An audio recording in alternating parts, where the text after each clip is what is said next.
Cayenne est le chef-lieu du département d'outre-mer de la Guyane. Situé au nord-ouest du pays, Cayenne compte près de 50 000 habitants pour une superficie de 23 km². Plus petite commune de Guyane en termes de superficie, Cayenne a amorcé depuis 5 ans une rénovation de grande ampleur, principalement dans les quartiers sud et proches du centre historique. Portée par la maire de Cayenne, Marie-Laure Finéa-Hort, ce sont près de 150 millions d'euros qui ont été affectés à la rénovation de ces quartiers.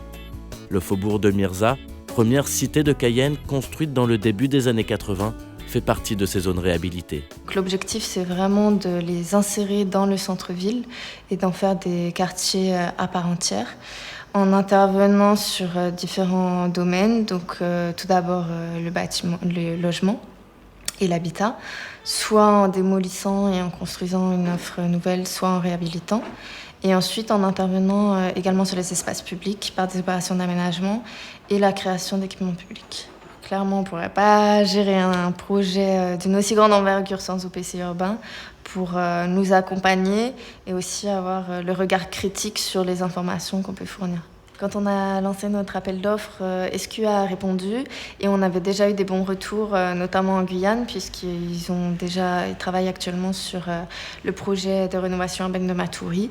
Et d'autres partenaires nous ont fait part également de leur satisfaction quant à leur mission. Donc ça a été un des éléments aussi qui nous a amenés à retenir leur offre.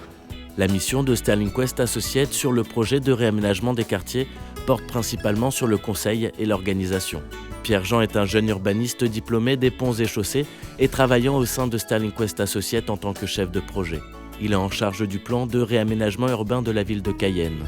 Le rôle de coordinateur au sein d'un projet de rénovation urbaine, c'est de suivre en fait la bonne tenue des délais des différentes opérations et donc du projet dans sa globalité. Derrière ça, c'est d'assurer un suivi financier, notamment au niveau de la bonne récupération des subventions de la part de l'ANRU qui sont liées à chacun des projets.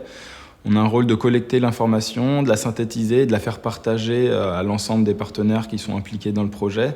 Et enfin, on doit permettre à la ville et à ses partenaires d'anticiper les différents risques, donc en faisant une analyse bien en amont et qui permettent de proposer également des solutions qui puissent corriger les problèmes éventuels qui pourraient subvenir sur la vie du projet.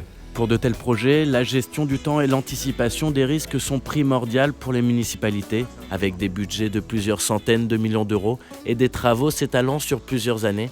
Il est indispensable d'avoir un interlocuteur et un conseiller à la hauteur des enjeux.